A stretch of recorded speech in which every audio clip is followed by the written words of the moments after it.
Welcome back to the 7th grade Mustache. On today's episode, we'll be speaking about the quantum unknown, the part of science that has been fringe for a long time and is quickly becoming mainstream. It is the topic Duct Tape and I have been speaking on because it's something that, quite honestly, has been creeping me out. And it's something that we need to talk about with the greater public at large because there's things going on that are affecting our livelihood, our lives, and reality itself. It's one of those things that if you do not start to concentrate on it, it will start to concentrate on you. And we're going to begin by talking about the Large Hadron Collider. But before that, I want to quote an astronaut named Edgar Mitchell. He was the sixth person to walk on the moon. He was the pilot of the lunar module for the Apollo 14 space program. He said, to understand reality and have a clear picture of it, you need to view it using classical science and quantum science to have a more balanced view of reality. So we'll begin by talking about the Large Hadron Collider. The LHC, or the Large Hadron Collider, is the world's largest and highest energy particle collider machine in the world. It began construction in 1998 and finished in 2008. It was built by the European Organization for Nuclear Research, also known as CERN. So throughout this conversation, you hear us talk about CERN, or we're talking about the Hadron Collider, but in this situation, they're interchangeable. So it is a particle accelerator collider. In the most simplistic terms, what they do is they take particles and they smash them together and study the results. One of the goals of this particle collider was to create black holes on the Earth. Yes, you heard that right. Creating black holes on the Earth. Now, in their defense, CERN says that they only make tiny black holes. Well, you and I have been taught in school, in science class, that black holes only grow in size. So it's not like something you could just put in a box and it's going to remain that size. It's going to get bigger and bigger. And it's going to cause more and more problems. Well, when they finally turned the machine on in 2010, it just so happens there were a series of earthquakes on a magnitude of 7 on the Richter scale that were felt all over the world, in places such as the South Pacific and in Chile. So when these things begin to happen, you start to wonder, is it related to this machine that's being turned on the same day around the same time that these earthquakes are happening? Now, that sounds like it's a lot more than just coincidence if we're talking scientifically here, because we're talking about a machine that can smash particles and create black holes. Now, the result of this smashing is that it creates huge magnetic waves that ripple throughout the planet and possibly into space. So what it sounds like is that these scientists really don't know what they're talking about or what they're really playing with. Now, there's been wild speculation about, the results of some of these experiments. All that we can really see on the outside is that it is having a tectonic effect on the plates, on the continents that we live on. So it's rupturing the planet. It's creating cracks in the planet when you turn this thing on, smashing these particles together to create black holes. Now, for those of you who have not fallen asleep already that are listening to this, here's why this is important to you. If you live in a place that is earthquake prone, you start getting more and more earthquakes, you're going to wonder, should I continue to live in this place? Can I afford to move somewhere else? These things are really important and start to affect you. But I'm bringing this up. I'm even mentioning this topic because there are things that are starting to happen on the quantum level. The quantum level can be measured on a microscopic scale. So it's therefore subatomic. It's invisible to the world that we see, but yet it affects the world that we live in. So then you're wondering, well, should I still be concerned with this? The answer is yes, because like politics, in science, you have to be concerned and get involved with science, or else science is going to get involved with you.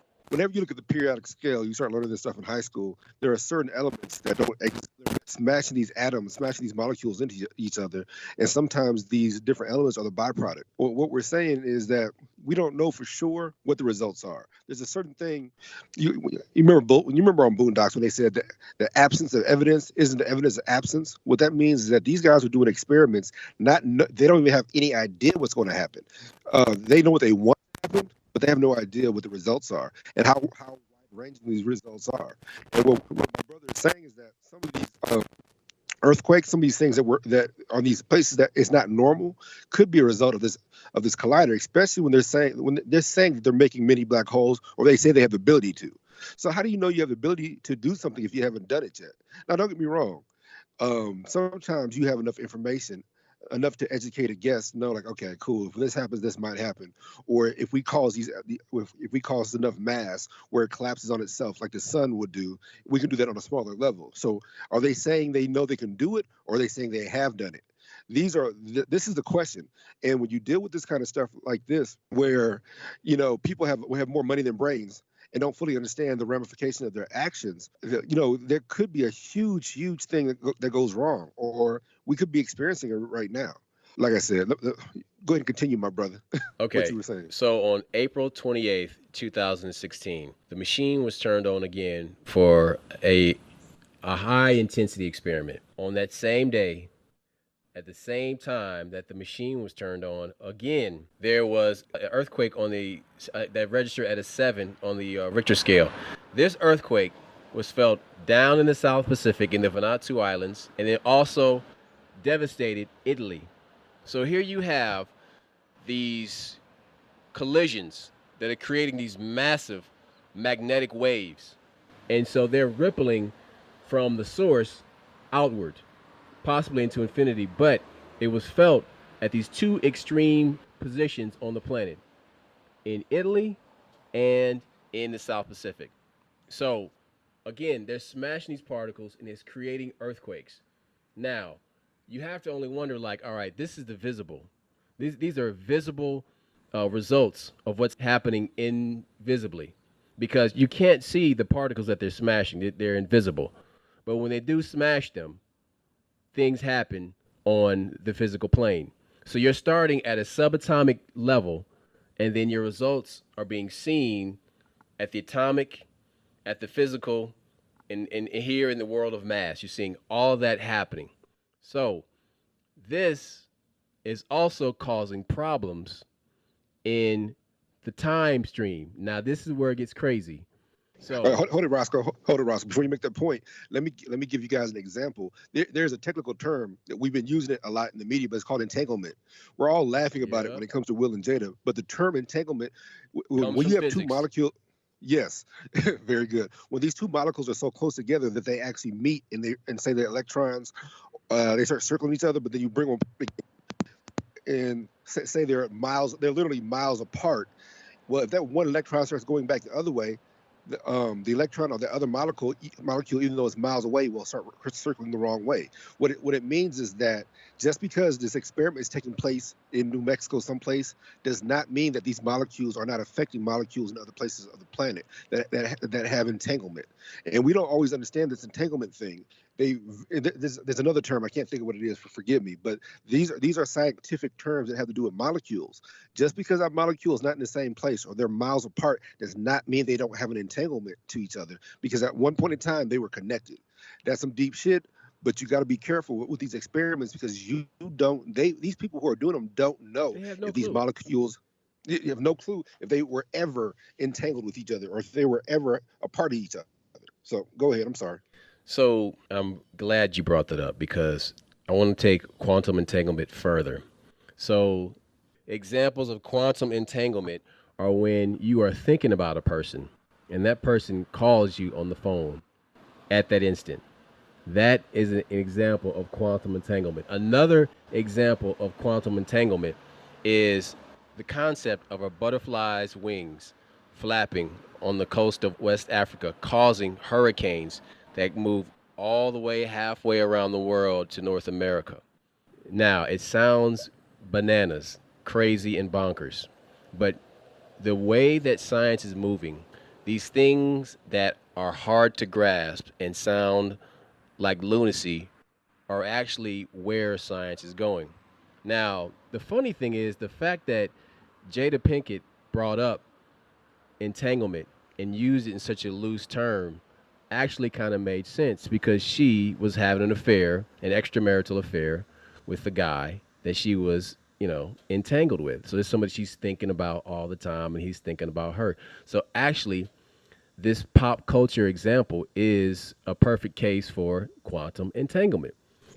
But it also shows how smart she was and how dumb the people that were listening were. They had no idea that that was a much broader term. Another one that's similar to that is physical duality. That's another term that comes up in physics where these molecules are in the same place, but they imitate each other. So, like I said, this is a deep conversation. We're not trying to put anybody to sleep, but you got to understand that when these people do shit over here, it has ramifications on people all over the place, and we don't know what those ramifications are. But like you said, that entanglement is a real situation, and it manifests itself on the physical plane too, not just the micro. Well, I shouldn't say physical. Excuse me, not just the microscopic plane, but it manifests itself in much larger places. Just like my homeboy was saying, if if you think about somebody and they call you, or you guys are connected mentally, that's entanglement, or that's physical duality. That these are concepts that have been proven scientifically, but so they do happen up here Okay. in the full Okay. science world. But think about this. Consider the miracles of the Bible Oh yeah. and the miracles of Christ and how it says that he was one with the Father. So you can view that in a scientific term, saying that his particles were quantumly entangled with all of creation, or the source of creation, which is why he was able to manifest miracles in the manner that he did. So there is an ancient scriptural example of quantum entanglement, so the miracles of Jesus and the miracles of the Bible. But the part that we're getting to now is where it starts to go very, very Twilight Zone, and that is the Mandela Effect. Now, here we go. Buckle up, kids. It's about to get crazy.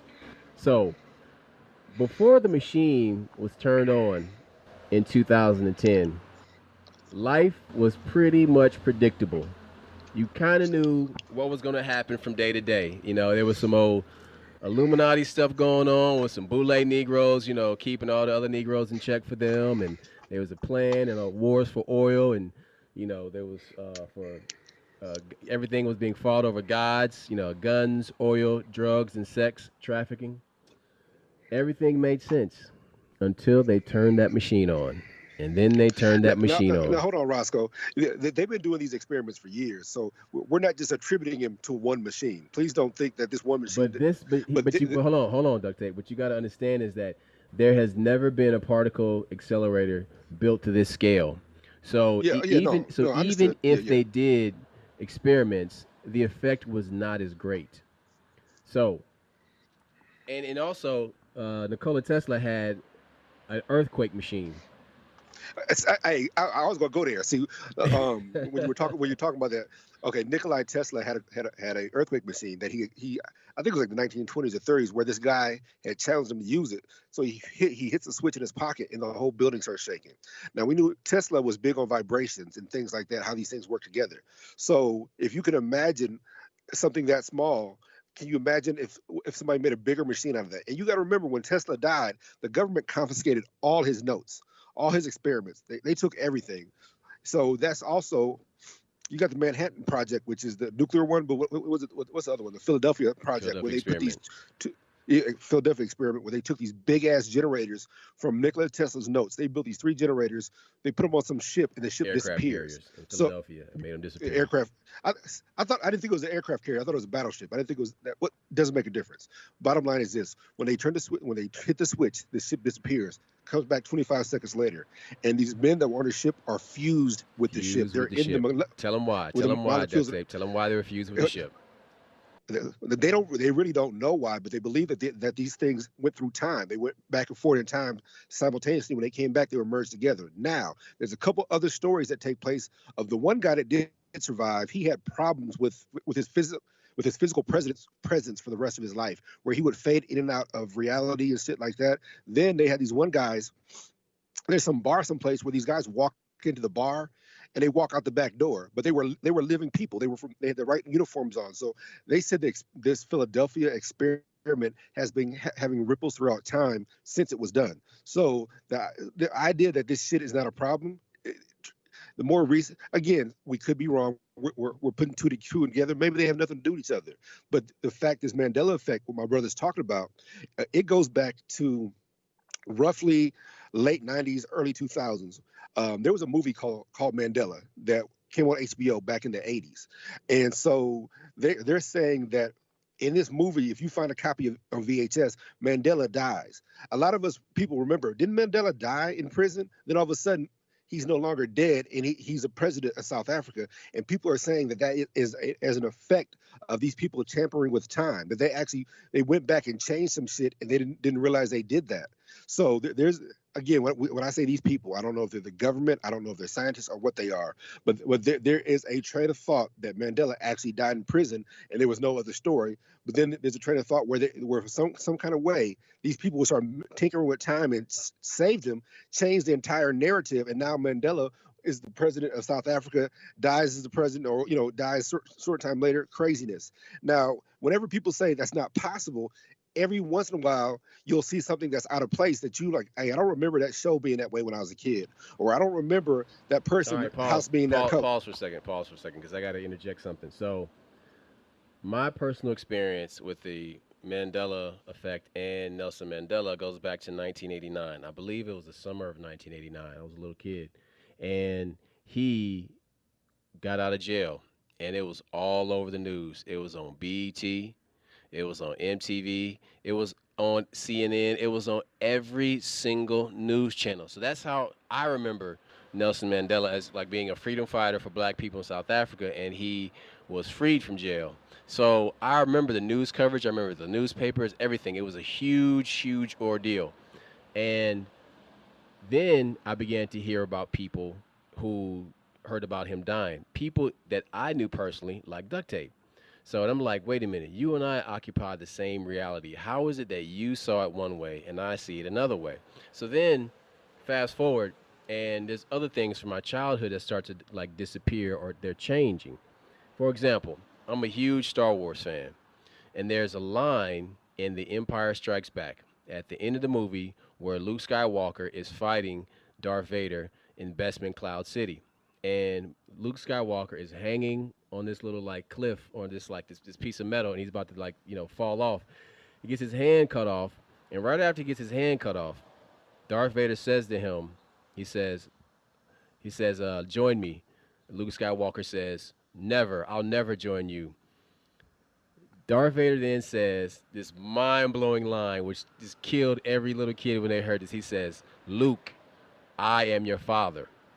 Now, this line was cemented in every kid's head ever since you heard this line. And listen, this is not a collective like mental fart, brain fart. This is not a collective brain fart of every child who watched The Empire Strikes Back in the theater, on VHS, on Man, TV, kids cry. on Little Blu-ray, kids on cried when they heard DVD. it. There's some kids that actually cried when they heard that line. Yes, dude. Listen, so that's what I'm saying. Like you know that line. So this is the crazy part.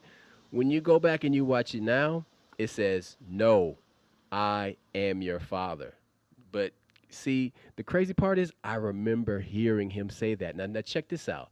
James Earl Jones did an interview in the late '90s, and he says, yes, that was like probably the most famous line I've had in a movie where I say, Luke, I'm your father. And then he did a recent interview about 6 years ago. He's like, yeah, I remember it was on the sheet of paper. It says, Luke, I am your father. He said, it wasn't no, I am your father. He corrected it and said, whoever's going like put this in there or change this like in the edit, he said, that was not the way I said it in the booth, the voiceover booth. So there you go. You have the actor who spoke the lines. You have an entire generation of children who knew these words. I could sit down and watch that movie and just word for word, I could speak them with the actors. And it's crazy like when you see these things start to change. And so I've been sharing like these experiences with duct tape, and I'm like, it's a creepy feeling. It's almost like you feel like it's like that movie Dark City, where the main character believes that he is in reality, when in actuality he is in a sort of chess game that's being controlled by these aliens that look like they need, a serious tan. But when you start to see that, when you start to see other things, for example, like the Berenstein Bears or the Berenstain Bears, and it comes down Yeah, to how was it spelled. Now, for those of you who don't know what I'm talking about, it was a series of children's books. They're around in the 80s and the 90s. Okay, and it no, was earlier than that, probably late 70s, I early don't 80s. They've been around for years. okay, but the thing is, they've been around for a long time. All right, and it was Yeah, always spelled this certain way, right? Berenstein Bears. Bruh, like we would say Berenstein Bears. I ain't never said Berenstain Bears, right? yeah, it's Berenstein Bears. We've been. I remember watching the cartoon when it would come Bruh, on. I, That's I how they I pronounced it. remember going to the library, okay, in elementary school and seeing the books in the library, Berenstein Bears. Like the crazy part about it is like when somebody like tries to pull some slick shit on you, and for like a shadow doubt, like y'all doing some bullshit, like you know it in your gut, like, hey, bro, you're not gonna pull that on me. I know right from wrong. Like I know what's up. You know what I mean? That's the That's feeling I Fugazi. have. Yeah, it is when it's Fugazi. When something is like Fugazi, when something is fake, when something is not real, something in your spirit, in your gut, that inner voice tells you, nah, one of these motherfuckers is different. You know what I'm saying? The whole thing is, again, like I said, we can't guarantee that this is all related, but we're trying to tell you that there are certain memories that I had of how things happen, and people do forget. I'm not saying you don't forget, but I'm saying that I had experiences. Even when me and him talked about this Mandela effect recently, he didn't remember. I'm like, dude, you're the one who introduced it to me. In fact, I went out and tried to find a copy of the VHS. Not DVD, because you can find DVDs of Mandela, but I want the VHS because I remember watching it on HBO, and I swear to God, I remember Danny Glover dying in the prison and shit. And they're like, I'm like, ain't this a bitch? So, like I said, the absence of evidence is not the evidence Did of you find a movie? absence. We It, talked about it recently. Did you find a movie? Did you get a copy? no. I'm looking for a VHS copy. Now there are DVD copies out there.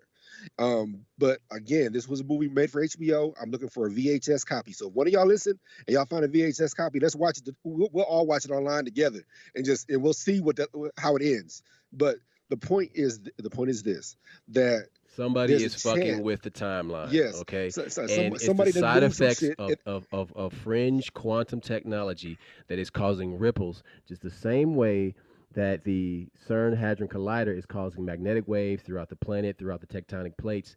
There is something that is being done that we don't know about that is affecting our reality, our timeline on a quantum level.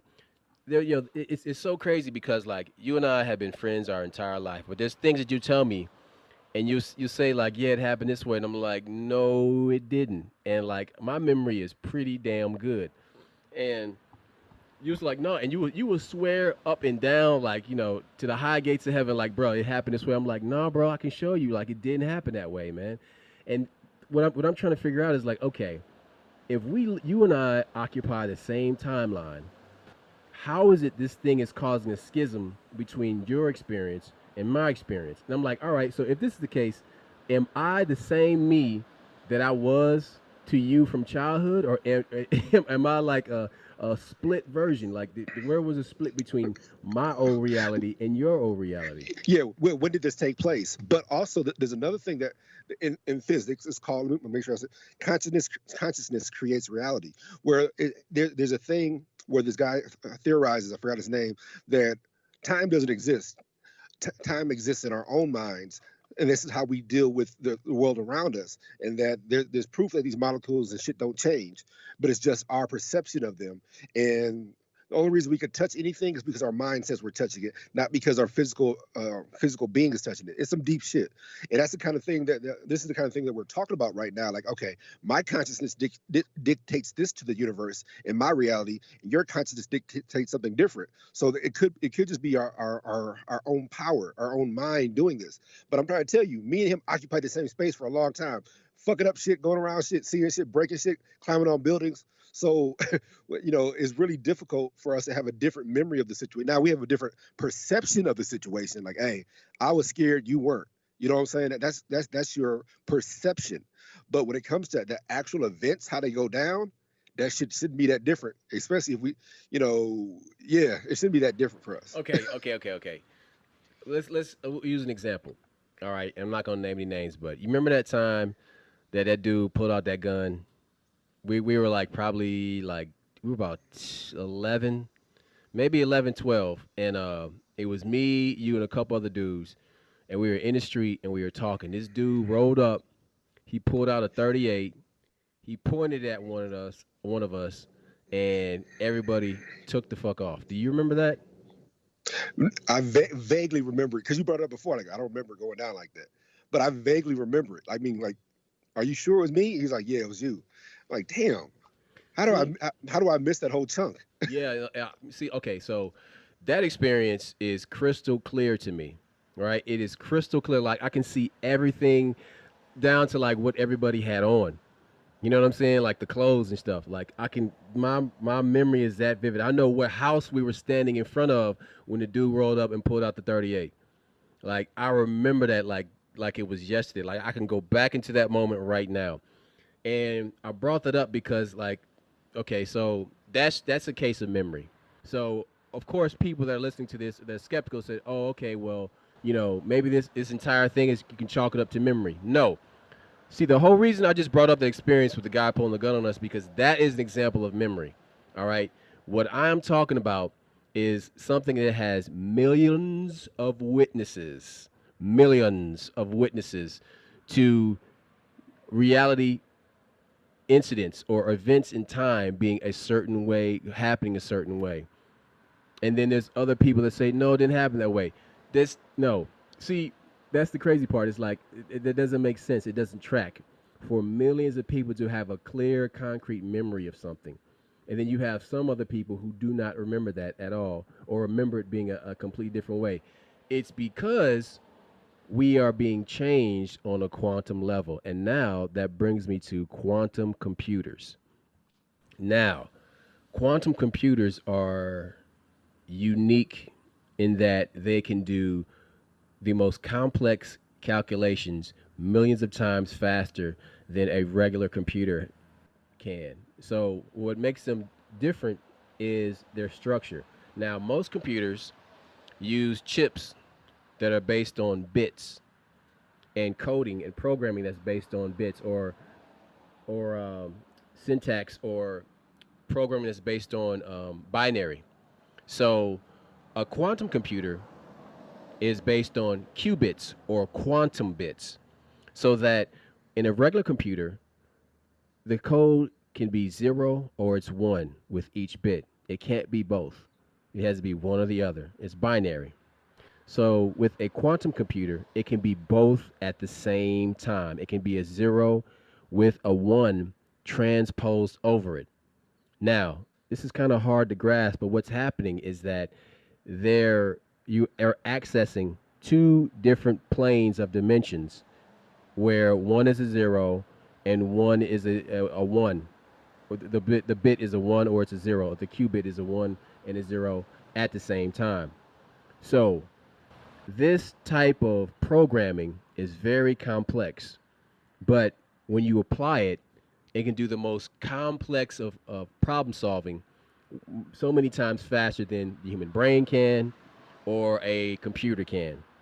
Now, they were mostly used starting out uh, for using as a cipher or for cryptography and for making information that is like highly sensitive.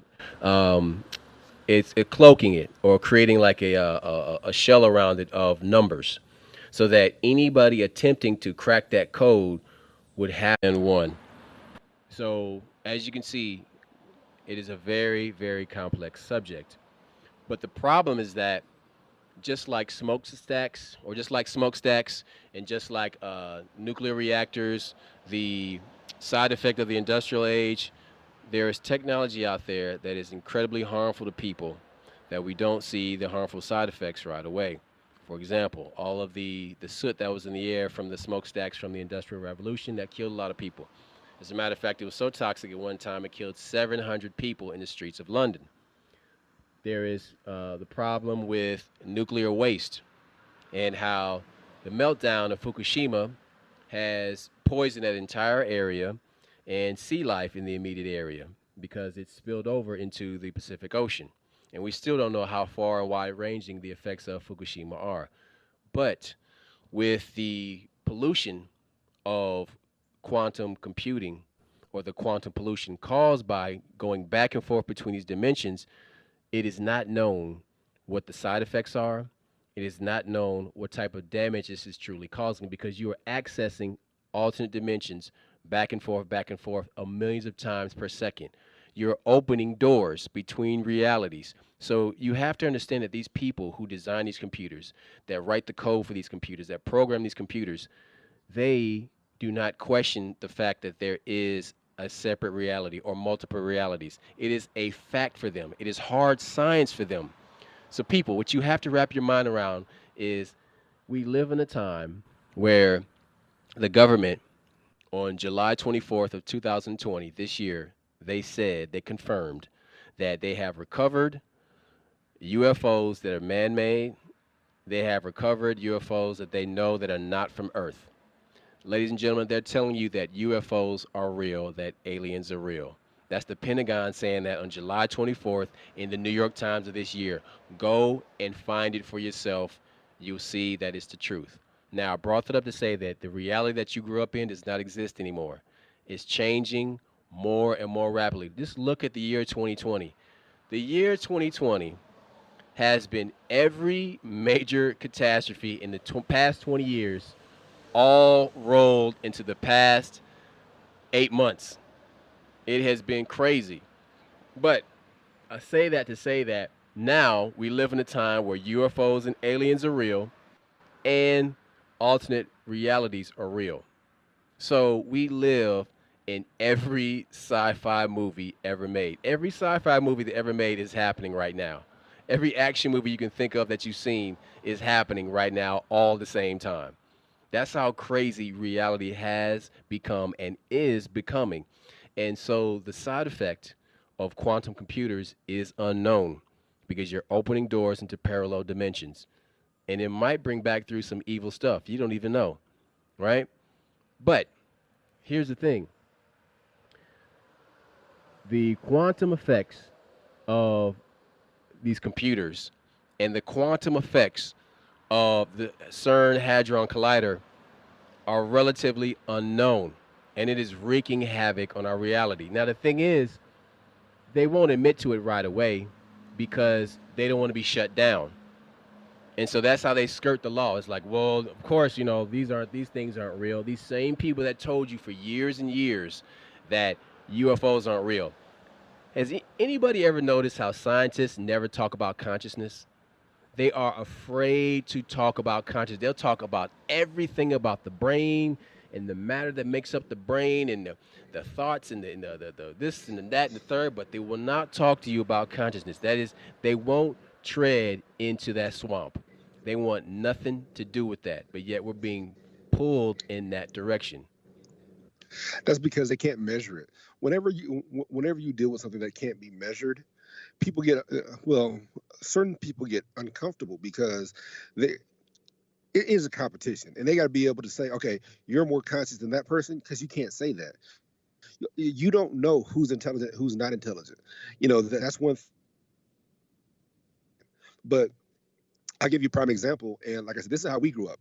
Nobody is better than anybody. And when we say that, we're saying like, okay, you got a guy over here who didn't do well in school. By most standards, you can't consider very smart. I know a dude like this, but he's a wizard with engines. He knows pressure. He knows kilowatts. He knows horsepower. He knows all this stuff about cars.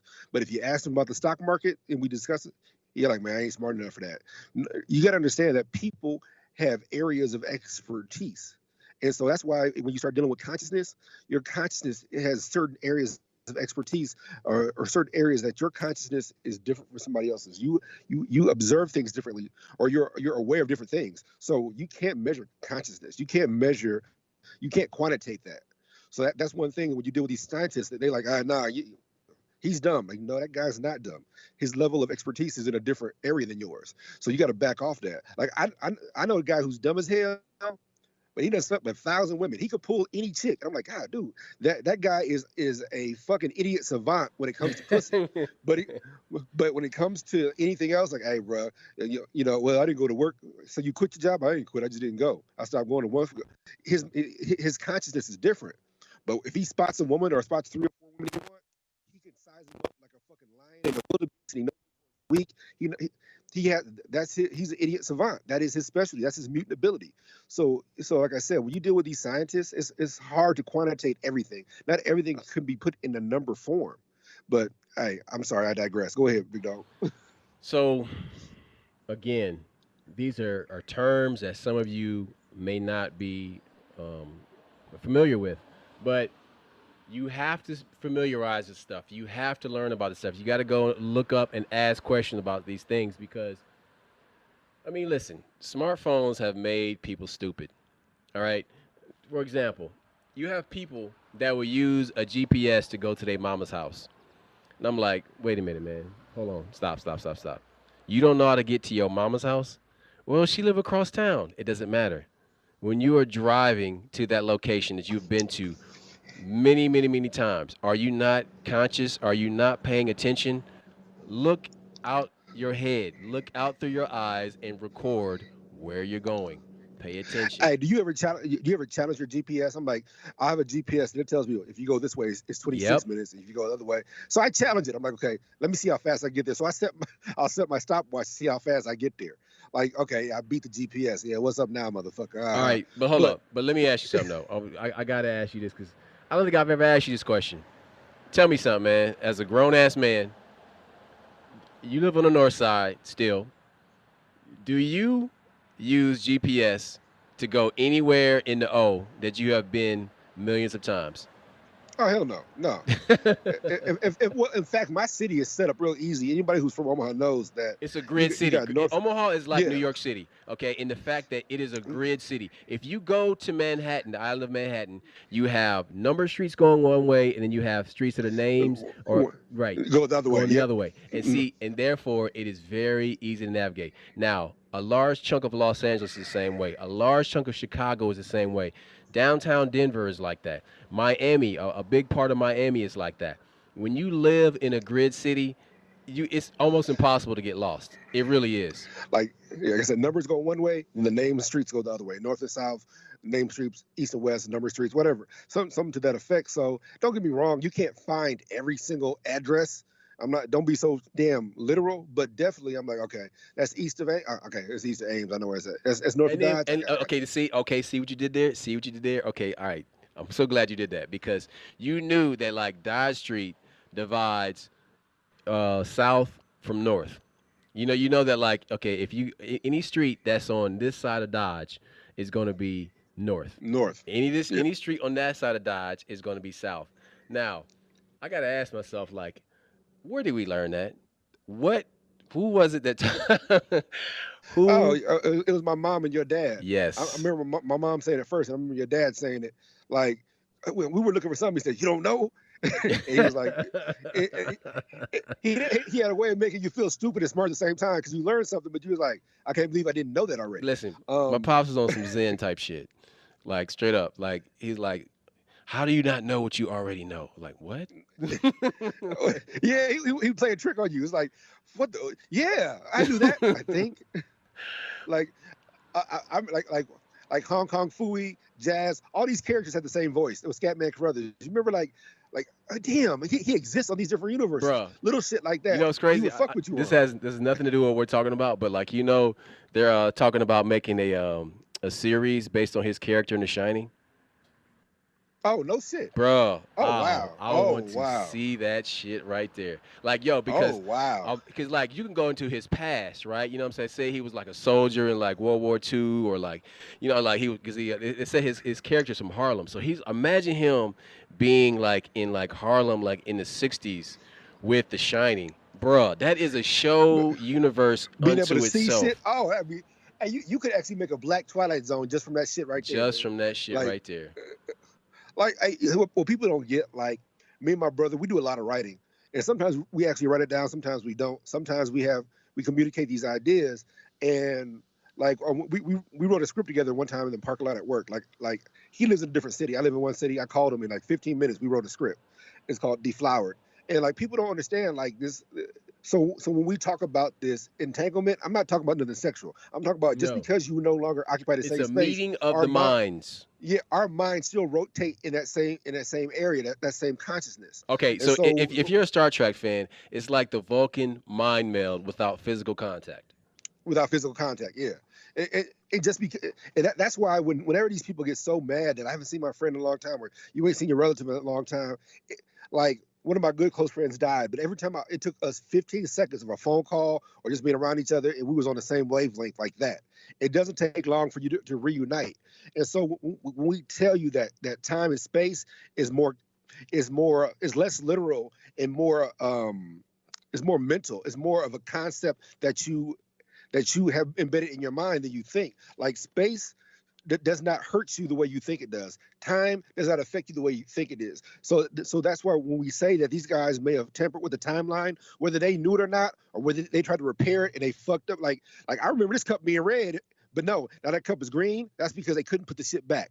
And that's this whole Pandora's box. When we're talking about this atom collider, we're talking about this shit they're doing. It's a Pandora's box, and they don't know what's on the inside. They got a general idea what's in there, but shit pops out they don't know. Or when they cause background pollution, when you tamper with the timeline and you cause pollution, when you tamper with these realities and you cause pollution, that could be what we're seeing. We're seeing pollution when these things don't jive the way we remember them. Yes, well You're said. seeing pollution. You're seeing you are experiencing pollution as it happens. And like I said, Wow, that's it, that, bro. That's a T-shirt right there. That's fucking powerful. but it's so like I told you, like, you know, when we do this podcast, we're not always in the same room, but you understand that it don't stop But us we from. might as So well be.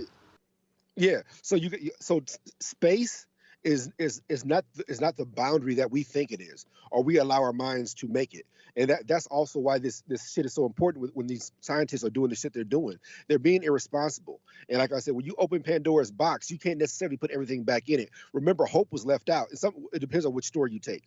But either one story was Pandora, the only thing left in the box was hope, and all the evil was released, or they put all the evil back in, and hope was left out. And then you're like, how is hope evil? So these different things are being done to us as we speak. Exactly. So So then it also, it, what we got to speak to, duct tape, is the nefarious use of this technology. So I notice things about our reality, our existence as black people in America. And I start to ponder, well, if had this not happened, what would be the end result? Or, if this person would have been assassinated or not been assassinated, what would be the end result? It could be entirely possible that in another reality, both Malcolm and Martin live. And we wrote a story about that. It's called temporal reciprocity, where if we went back in time as black folks and changed two or three events, how would it affect us? Or how far back do we have to go when we were prosperous, and what changed? Everybody thinks about what you would do differently. So that's why this whole Mandela effect fucks with us. Is like, did somebody change the ending of this to make life better? Or did it make life worse? Did it just affect South Africa, or did it affect the entire world? ladies and You know, gentlemen, that, what that's we are dealing with is the deepest level of kung fu you will ever experience. Again, I'll say it, the deepest level of kung fu you will ever experience. So, for example, here's another uh, death touch, five-finger death touch for you. So, Dick Gregory, and I'm gonna let you finish this one, once spoke on a bomb, a particular bomb that may have been created and used. He was asked his question. Tape, finish the rest. Okay, check this out. Years ago, I think it was the History Channel when it first came out. I'm watching, and between the commercials, I was watching a spy show, and about spying, and they had these little snippets where they would say, and one of the snippets said in 1957 or 1968, the government experimented with a gay bomb, and it says it didn't have the desired results, and it was discontinued. What does that mean? I'm in high school. The first time I hear this shit, I'm like, exactly. What does that? Okay, what does that mean? So there's three or four things it could mean, but so fast forward. So I saw it again on a TV show where they talked about, hey, they've experimented with a gay bomb in the past. Then Dick Gregory comes out and says, like, hey, don't you know that our government was experimenting with a gay bomb back in the 60s and 70s?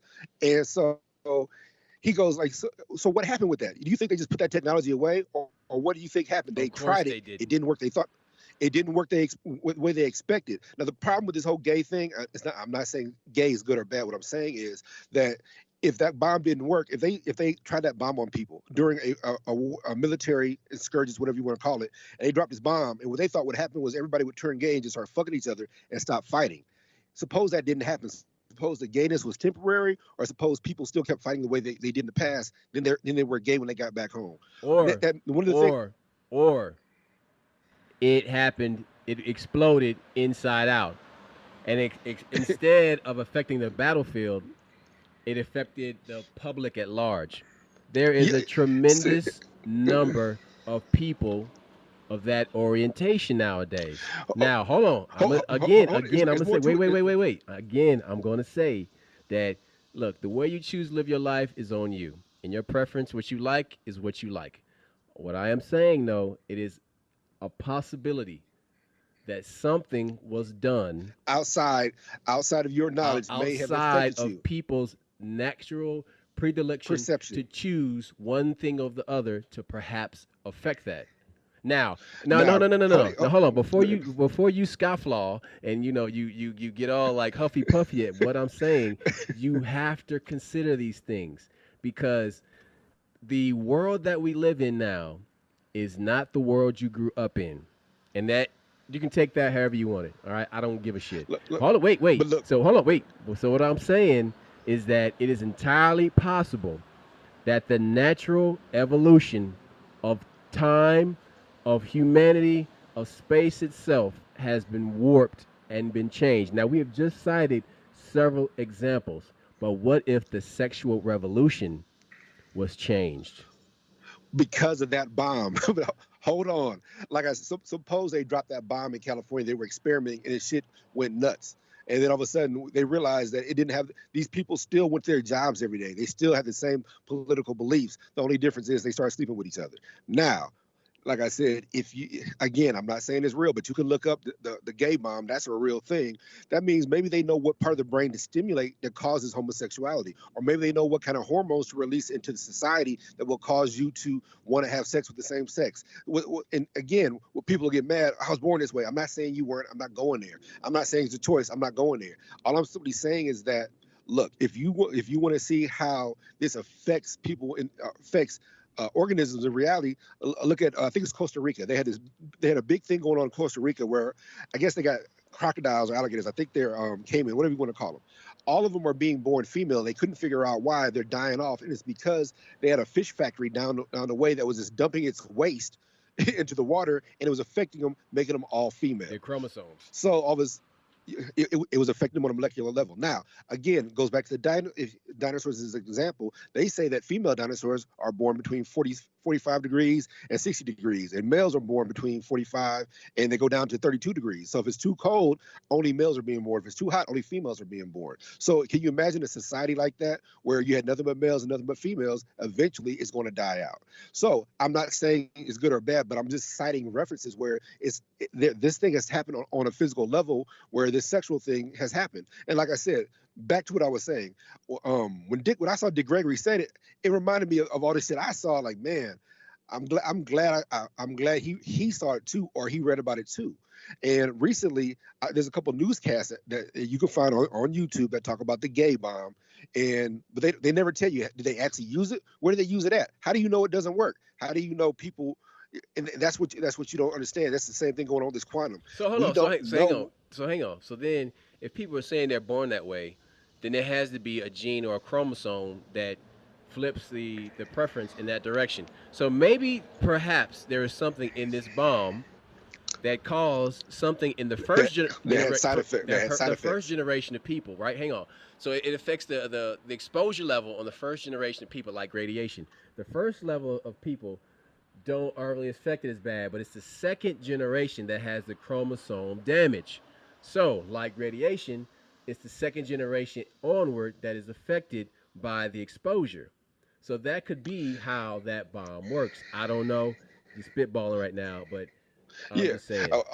all we're saying is that this same thing could be going on right now with this quantum accelerator, where they're accelerating particles, hitting one kind of particle, creating a different one, not realizing what kind of effect is having it. And we're not talking about homosexuals in the sense that we care if you're gay or not. That's not what I'm saying. I'm saying there's been experiments done by our government that people don't know about, but they'll slip it in there every once in a while and say, "Hey, gay bomb."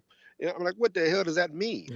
And also another thing people don't understand about a bomb is something you throw and you let go. You don't have control of the explosion. There's That's very few right. things where you have a controlled explosion. And so like you might have an implosion when it comes to these buildings, but for the most part when you throw a bomb, And then hold on, it's hold on, hold toss on. and pray. So okay, so fine. How do you deal with the fallout? And then how do you take it like a antidote? You know what I'm saying? Like an anti-gay antidote, so you don't turn gay from the Yeah, yeah. bomb going e- off. ex- Like, how are you dealing with like I that? said, that this idea is one of the scariest things out there. And I'm not saying it as a And was straight this person. shit I'm like afraid of being first like gay. was this like You, first you, exploded in San Francisco? Is that where the lab was? Like, what the fuck happened? Like, we're saying these things, and people either they're going to be offended or they're going to be like, no, "Damn, listen, man, listen. and You gotta have a sense of humor. These are fucking jokes that we're cracking right now. So just fucking relax. but yeah, we're cracking jokes so you feel better about it, not so you don't think about it. Like look, the biggest we make fun of our situation, but that's not to make light of the situation. It's so that it doesn't sting as much with a fuck Vaseline that we use for us to understand our reality. And that's in black comedy's always been that way. Prior, he made fun of police brutality, like, oh, you break a nigga's neck, oh, chokehold. Now they're talking about You gonna break a nigga? Yeah, see, 35 let me years show you. later. You break 35 years later, they're talking about outlawing the chokehold. So don't think that Richard Pryor didn't have an effect on people. You know what I'm saying? The idea that his comedy is that powerful. Like I said, yeah, we're laughing and joking, but these are real situations that we want you to go look up, challenge us. And that's what's been going on in the comic.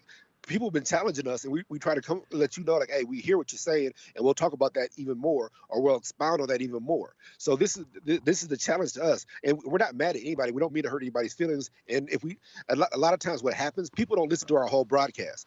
We That's the blow your problem. mind the Hey, first. hey, hey, that's the problem. See, the problem is Yes, people listen to the yeah, first 10 minutes and then they like their circuits are fuck it. like fried and they can't deal no more and They they just can't, shut it off. yeah, So you then got to you hear form this everything we're idea. saying. You Listen, form the idea about like who we are and like how we feel about a topic based off of the first 10 minutes. You gotta listen to the entire show.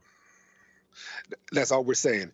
But that's also the same problem we're expressing with some of these irresponsible activities of these scientists. When you're blowing shit up, not caring about the whole show, you're like, fuck it. I got my glory. I got this. I did this. My name was on a new atom. But what is the outcome?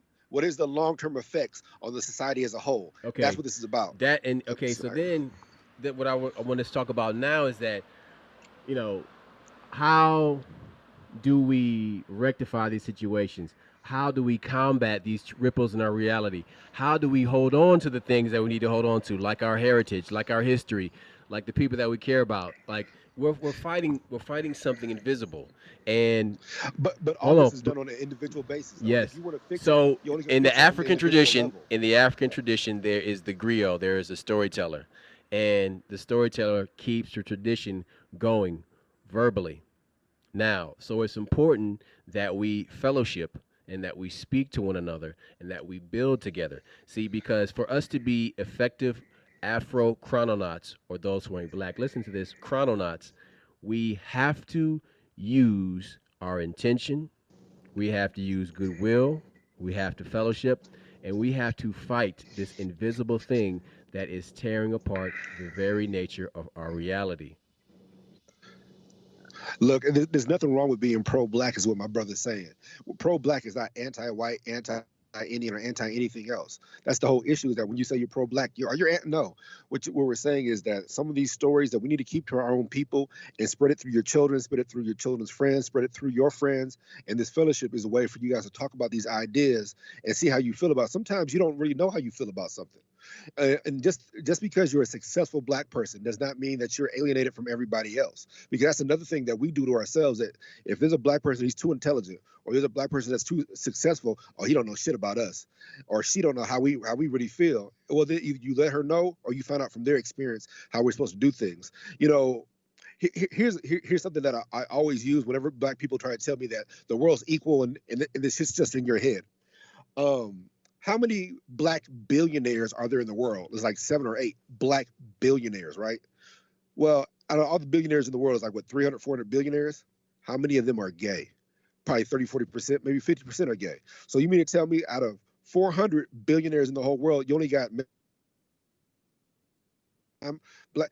So you can't tell me being black does not affect your ability to be successful. Being black affects your ability to have a lot of things. And we got to fight through those things. Second, how many black billionaires are there in America? You know, you got Jordan, you got about 5.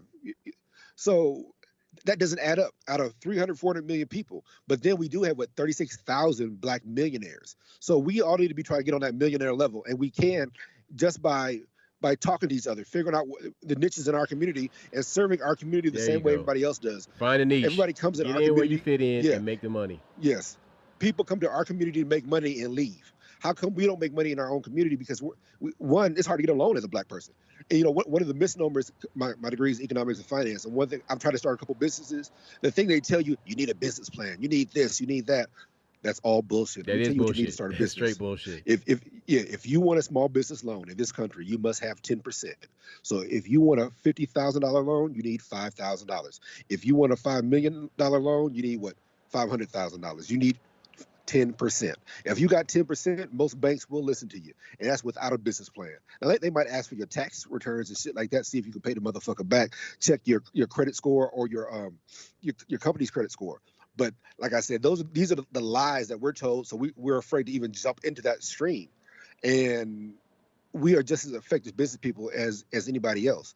And when you talk about racism, like I said, racism, bigotry ain't the same thing. Racism is Tulsa, Oklahoma, where we had black banks where we didn't have to go to the white bank just to start our business. They destroyed Tulsa, Oklahoma. That's destroyed a lot of our business presence. Another thing, whenever these Democrats talk about equality, so in 1993, when Muammar Gaddafi gave Farrakhan $1 billion, what the fuck happened? Bill Clinton showed up and said, no, you can't accept that money. So it was in 2009, 2008 when Hillary Clinton and Barack killed Muammar Gaddafi. He was worth $200 billion, had 146 tons of gold. He was taking the oil off the dollar standard. That would have created black wealth. There would have been 22 African nations that would not have used the dollar. They would have used the dinar. So you got to understand that's racism. When you stop us from progressing, when you stop black folks in Africa from being able to sell their own oil, that's racism. You know, me, fuck you, nigger, fuck you, honky. That's not racism. That's bigotry. But when you sit there and I can't live there, or none of my black people have rights to their traditional land. You know, many Native Americans were black. You know, that's the shit. But we see that now. And we understand this much better. So that's what we're talking about. So also, I'm sorry. Also, what I want people to concentrate on is the idea that you have gifts, the concept that you have gifts. You need to lean into your gifts. For example, there's a professor by the name of Dean Radin, and he has an institute, and he does experiments on consciousness. And he's been working on an experiment, a constant ongoing experiment about retrocausality. Retrocausality meaning using your thoughts now about past events to change them in the past. So in actuality, what you're doing is you're creating your own Mandela Effect loop. Consciousness. Yes, and what you're affecting the past, which then warps the future that you're in. So really, you are a hadron collider. You are a hadron collider. Your magnetic, psychic, etheric waves are creating magnetic ripples that go back into the past and change it. So if you're going back and you change your past by intention, not just focusing on, but intention, your effect changing the future. So then, all right, I can then use this to combat the negative side effects of quantum pollution, because quantum pollution is not going to go away, but somebody has to clean it up. and you are responsible for cleaning up your own house. But let's wrap it up in the next 2 minutes here. So basically, what I want to say is that you have gifts, lean into those gifts, and you can use them retroactively affect the past to make a better future for yourself. But I'm saying that because you have to be aware of science. And like politics, science will get involved with you if you don't get involved with it. Be aware of the world that you are moving into. Be aware of the devices that are starting to crowd your space. Be aware of the Internet of Things. Be aware of the effect of the invisible that is affecting the invisible that is infecting the visible. Be aware of the world around you. Be aware of the scientific world around you even more so because it is encroaching on your space. It is crowding up on you and changing everything around you. And we're going to have bigger problems before we can realize it if we don't do something about them now. It is the quantum unknown that we are referring to. Wise up and pay attention. Do not be a numbskull when it comes to science. Use your current consciousness to heal your old self. That way, your future self will be the best representation of yourself. Holla back. Peace.